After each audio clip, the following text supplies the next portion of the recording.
Allez, je vous retrouve en extérieur hein, et je vais vous donner un peu mon ressenti de cette application DJI Virtual Flight. Hein. Première chose, c'est que alors quand ça marche bien par rapport à sur l'iPad où ça marchait pas. Donc dès le début, hein, je vous ai montré, hein, vous avez vu, hein, du coup on a la possibilité de choisir avec quoi on contrôle. Moi évidemment c'est avec la télécommande et en fait directement quand on a le smartphone connecté à la télécommande, connecté au casque pardon, on va avoir l'image à la fois dans le casque et sur le smartphone. Donc vous pouvez très bien utiliser que le smartphone. Moi je trouve l'écran un peu petit et mon idée, je vous avais dit, hein, c'était vraiment de m'habituer à avoir le casque sur la tronche et vraiment de voler pratiquement en condition entre guillemets, d'accord. Donc moi je le fais plutôt dans le casque, même si j'ai eu quelques petits moments un peu de vertige. J'ai un petit moment à la fin au bout d'une heure d'utilisation la première fois, j'étais un peu j'étais pas gerbito mais j'étais pas ouf hein, je vous avoue. C'est beaucoup plus, je trouve, on ressent beaucoup plus dans l'application hein. Je pense que c'est voilà, c'est peut-être les graphismes aussi qui font ça. Je ressens plus ce motion sickness très clairement dans l'application que en vrai. Et alors je le faisais aussi plus longtemps, donc il y a peut-être de ça. Et du coup l'application, alors il y a des trucs, enfin dans l'ensemble je trouve que c'est très bien, hein. Dans l'ensemble c'est vraiment excellent de pouvoir s'entraîner directement sur son smartphone, directement dans le casque, etc. Et ça marche plutôt très bien. Par contre voilà, j'ai quelques gros griefs à contre cette application. Et mon premier gros grief c'est l'aspect joystick. Donc moi je vous l'ai dit, en fait je suis en mode de vol, hein, je suis en mode de joystick de commande 3. Donc à savoir que j'ai la manette du coup des gaz en manuel, donc la manette pour monter à droite, c'est elle que je vous ai montré dans une autre vidéo comment la débloquer hein, pour éviter qu'elle revienne au centre. Et je l'ai sur ça. Du coup mon gauche-droite sur cette manette droite, sur ce joystick droit, c'est ce qui va me faire pivoter comme ça, ce qui va me faire pivoter, tourner sur moi-même. Et sur mon joystick gauche, je vais avoir aller vers l'avant, enfin pousser le joystick vers l'avant qui va me faire pencher vers l'avant, vers l'arrière, vers la gauche, pencher vers la gauche, vers la droite, pencher vers la droite. C'est en fait complètement l'opposé, la symétrie du mode 2, d'accord. Et après il y a le mode 1. Le mode 1 c'est également le joystick des gaz à droite, mais au lieu d'avoir la rotation sur cet axe là, au lieu de tourner sur soi-même, ça va être du coup le pas chassé, le fait de se pencher. Bon voilà, moi je suis en mode 3, c'est comme ça, je me suis habitué à le faire comme ça et voilà. Le truc c'est que DJI, cet abruti, dans son application, ils font qu'en fait toutes les... il a bien reconnu que j'étais en mode 3 parce que c'est bien mon joystick de throttle de gaz et bien celui de droite, donc à ce niveau là il n'y a pas de souci, c'est cool. Sauf que moi en fait dans tous les tutos, il me montre à chaque fois les joysticks. Il me montre les joysticks, en particulier la première fois, en fait on a les trucs débutants, hein, on a le truc tout initial qui est comment faire décoller le truc, comment faire décoller le drone, et donc mettre la manette du throttle le plus bas possible, complètement en bas pour qu'il soit complètement à l'arrêt, double appuyer en bas à droite sur le bouton derrière qui sert à l'allumage des moteurs, hein, du coup celui qui sert de cruise control là quand on est en mode sport, on appuie 2 fois dessus et ça lance les moteurs. Et après du coup il faut pousser notre joystick des gaz et pousser un peu le joystick vers l'avant pour décoller en même temps. C'est pas du tout évident de décoller, déjà c'est assez rigolo. Et le truc c'est qu'au début déjà je vois les joysticks inversés, je me dis merde, en fait c'est bien mes joysticks à moi mais qui sont inversés dans ce qu'il me montre. Et du coup sur tous les tutos, vu que lui il me montre en inversé, bah évidemment le cerveau il n'aime pas trop avoir me montrer que le joystick que moi mon cerveau il n'aime pas trop, et tous les cerveaux ils n'aiment pas trop avoir à rechanger ce qu'ils voient, surtout que c'est assez grand dans l'écran, ça prend de la place et ça c'est vraiment une tannée. Très clairement, pour ceux qui volent du coup en mode tous ceux qui volent pas en mode 2 en fait, c'est vraiment la merde. Ceux qui volent en mode 1, du coup je sais pas s'il fait le changement de joystick ou pas, à mon avis non, il reste en mode 2. En fait juste ce qu'il montre c'est vraiment dans l'application, il montre que du vol pour du mode 2. Donc tout ce que vous voyez sur les joysticks c'est pour du mode 2, donc moi ça ne me va pas du tout et c'était une grosse galère pour ça. Là ça a vraiment été laborieux le début, c'est toujours laborieux hein, mais vraiment ça je trouve c'est abusé DJI, putain. L'application au final voit bien que c'est ça mes gaz que j'avais pré-réglé à l'avance dans mon drone. Par contre on peut pas le changer dans l'application malheureusement, on peut pas lui dire dans l'application je change mon mode de joystick à ce niveau là, ça c'est assez mal fait aussi, c'est mon deuxième reproche à cette application.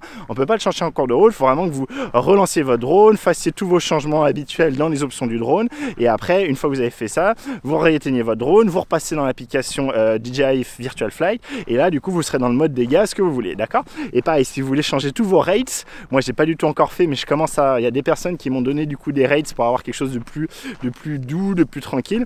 Les rates, hein, je vous rappelle, c'est tous les paramètres qui nous permettent du coup de régler finement en fait à quel point les joysticks vont être sensibles, à quel point le drone va répondre aux différents joysticks, aux différents mouvements de joystick. On peut régler des trucs au niveau du centre, au niveau des extrémités, enfin voilà, il y a pas mal de choses. Ça s'appelle les rates en fait, hein. On a un peu ça aussi sur un Mavic 2 Pro, hein, avec des réglettes de sensibilité. Bah là c'est un truc, ça s'appelle des rates.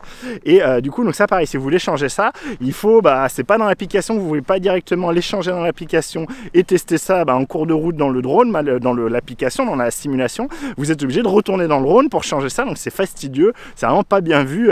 DJI fait qu'on puisse tout changer directement dans l'application. Enfin voilà, vous nous faites qu'on ait des options et options de commande, hein, et boum boum on change les trucs. Donc voilà, ça c'est assez naze.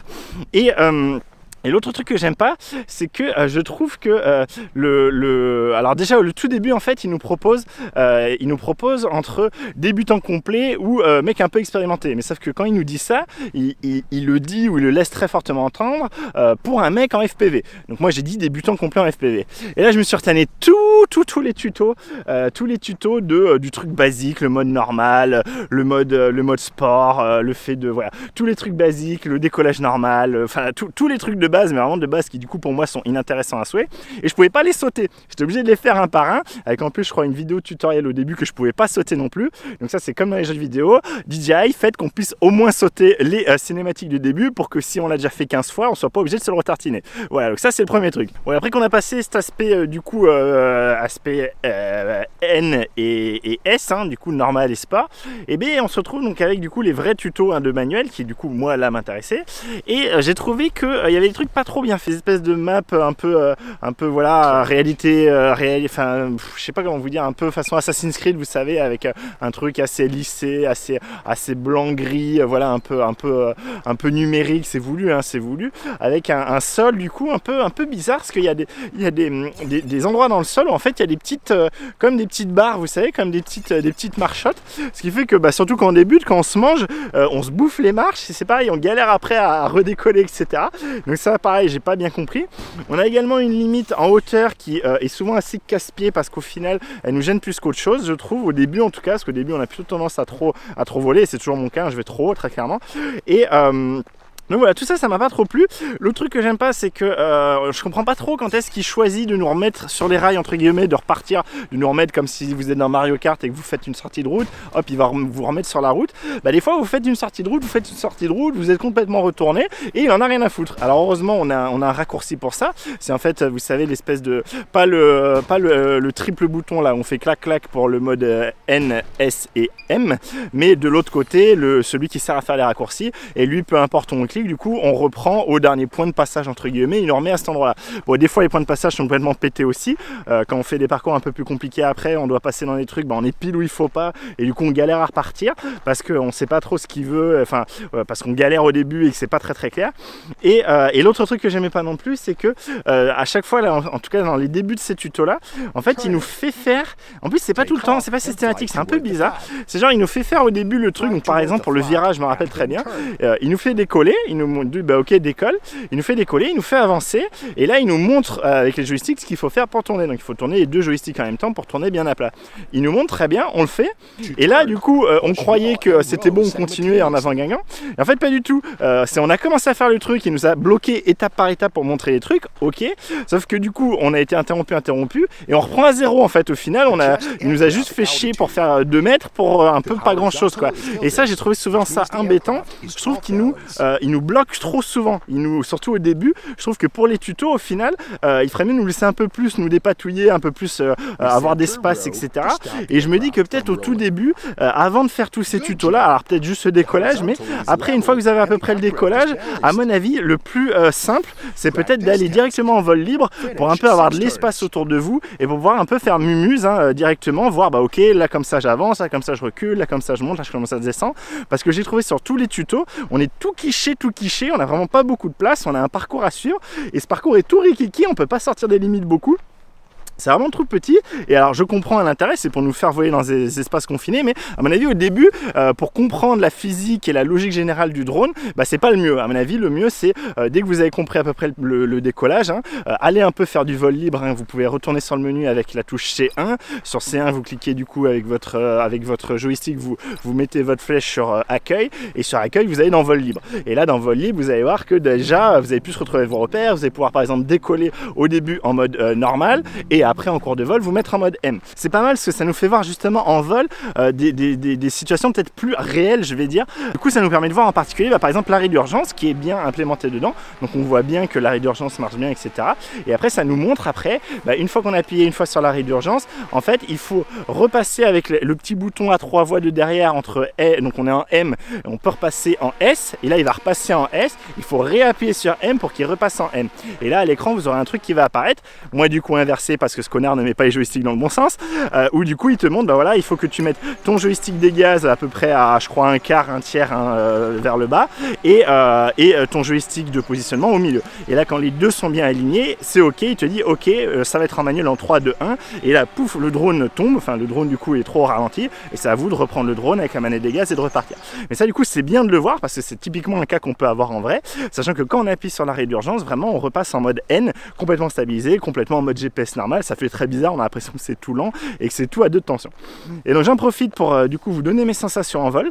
Alors déjà très clairement, mais ça je savais, tout le monde m'avait dit et c'est très clair, c'est compliqué, c'est très compliqué, c'est pas très compliqué mais c'est compliqué très clairement. Je vais pas le sortir moi en vrai en manuel tout de suite, c'est compliqué vraiment surtout de voler à une altitude fixe, doucement, sans faire des à-coups, sans commencer à partir en sucette gauche droite, sans partir en cacahuète trop haut, sans partir en cacahuète trop bas. C'est faut vraiment être minutieux, c'est vraiment précis. Très clairement c'est pour faire un beau vol propre, on voit à quel point c'est pratique le GPS, et donc voilà, c'est vraiment compliqué à ce niveau là, en particulier dans les endroits clos. Et moi pour vous dire au niveau, donc j'avais fait toute dès la première soirée en 40, 50 minutes, 1 heure à peu près je pense en tout, j'ai dû avoir 1 heure de vol la première grosse soirée. Je me suis arrêté, et aujourd'hui encore c'est le cas, là j'ai fait qu'une séance d'une demi-heure à peu près en plus, une demi-heure 40 minutes. J'ai pas réussi à passer le dernier niveau tuto qui s'appelle le niveau Advanced, qui est du coup faire le fameux parcours là où il y a pas mal de trucs, il faut faire des virages, passer au-dessus, en dessous, passer dans un cube, puis redescendre pour passer dans le cube d'en dessous. Il faut le faire en 1 minute ça. Et là très clairement j'en suis très loin, je crois que j'ai réussi à le faire en 3 ou 4 minutes en m'étant craché 2-3 fois en cours de route et en m'étant fait repositionner. Donc voilà, j'en suis très loin très clairement. Ça sera vraiment un bon test pour, je pense que ça sera quand j'arriverai à faire ça que je pourrais me dire bah ok, je peux aller faire un petit vol tranquille, juste faire un peu de manuel comme ça sur un espace bien libre avec plein de place autour de moi. Là c'est pas du tout le cas encore, dans tous les cas j'attends les fameux renforts de bras. Je vous rappelle, moi j'ai pas pris le DJI Care et du coup le Carry Fresh, et du coup je me prends des renforts de bras et je vais bien m'entraîner pour espérer ne pas casser le drone dès le premier vol manuel pour de vrai. Et clairement dans les endroits exigus, voilà, c'est ça à mon avis le plus compliqué, très clairement, c'est dès qu'on n'a pas de place, dès qu'on veut faire des trucs un peu au ras, etc. Là c'est compliqué. Dès qu'on se met par contre en vol libre avec beaucoup plus de place, et moi souvent je suis beaucoup trop haut, je suis très vite à 200 mètres, très clairement c'est beaucoup trop haut, faut vraiment que je me force maintenant à être plus bas. Je vais à la cheminée et tout, mais du coup j'ai plein de place et c'est facile, mais faut que je me force à aller beaucoup plus bas. Et du coup j'étais par contre, donc autant le vol en soi, je vous dis pour être précis, etc. En plus faire des beaux mouvements pour avoir quelque chose de propre à la caméra, c'est très compliqué très clairement. J'arrive à peu près vite fait quelques orbites, des fois de temps en temps pas trop dégueu, mais voilà, sinon tout le reste c'est dégueu, tout ce que je fais très clairement. Et par contre j'étais très agréablement surpris de la facilité pour faire des figures style flip, donc style barrel roll quoi, pour faire un power loop aussi. C'est vraiment très easy, en tout cas dans le simulateur, et même les dives, alors les dives je suis clairement moins serein, mais ça se fait quand même, donc les dives, les gros plongeons, et donc j'étais très agréablement surpris par ça, mais j'ai quand même d'assez gros doutes, et tout le monde le dit un peu, que la physique est pas mal pétée dans l'application, mais qu'elle est aussi pétée dans d'autres simulateurs. Elle est peut-être un peu moins pétée sur Liftoff sur PC, mais que globalement la physique c'est pas forcément ça. Et il y a vraiment des moments où je me dis mais c'est quoi cette physique? Il y a des fois on lâche complètement les gaz. Alors je suis souvent très haut, donc c'est peut-être pour ça aussi que j'ai cette fausse notion. Je suis souvent à 200-300 mètres, ce que je pourrais pas de façon en vrai. Et j'ai l'impression que je tombe pas quoi. Le machin il met du temps à descendre. Alors je sais pas si c'est que justement peut-être la perspective est un peu mal faite, peut-être que la sensation de vitesse c'est pas génial, mais je trouve que tout ce qui est chute, à part quelques fois où je me rate sur un barrel roll par exemple ou des choses comme ça, je trouve que je tombe pas des masses vite, et je m'attends à ce qu'en vrai ça tombe plus vite que ça. Et l'autre truc c'est que dès qu'on est en mouvement, on lui fait faire à peu près, alors toujours pareil, je suis souvent assez haut et du coup j'ai souvent de la marge, et c'est pour ça peut-être que je m'en rends pas compte, mais j'ai l'impression que ce machin, plus qu'un hélicoptère, plus qu'un comportement d'hélicoptère, il a un comportement de jet, à savoir que si on veut lui faire un barrel roll comme ça en gardant les gaz à fond et en tournant juste comme comme ça, en faisant juste une boucle comme ça, le machin il va le faire en perdant un peu d'altitude, du coup quand on va passer tête en bas, très clairement il va faire en fait un tour comme ça, ok, mais il le fait et rien à carrer quoi, il le fait pépouze, vraiment pépouze. Donc ça je sais pas trop, hein, dites-moi en commentaire, hein, ceux qui peut-être déjà, enfin déjà ceux qui font du FPV et surtout ceux qui ont peut-être pu déjà faire voler celui-là en manuel et qui du coup ont vraiment ce physique de ce drone là. Est-ce que vous trouvez que la physique dans l'application est complètement pétée et qu'il décroche beaucoup plus rapidement en vrai, qu'il va beaucoup plus se casser la gueule là en vrai, ou que c'est vraiment ça? Et dans ce cas là je suis ultra impressionné, comme ça vole bien. Je m'attendais pas que ça vole aussi bien, je vous dis.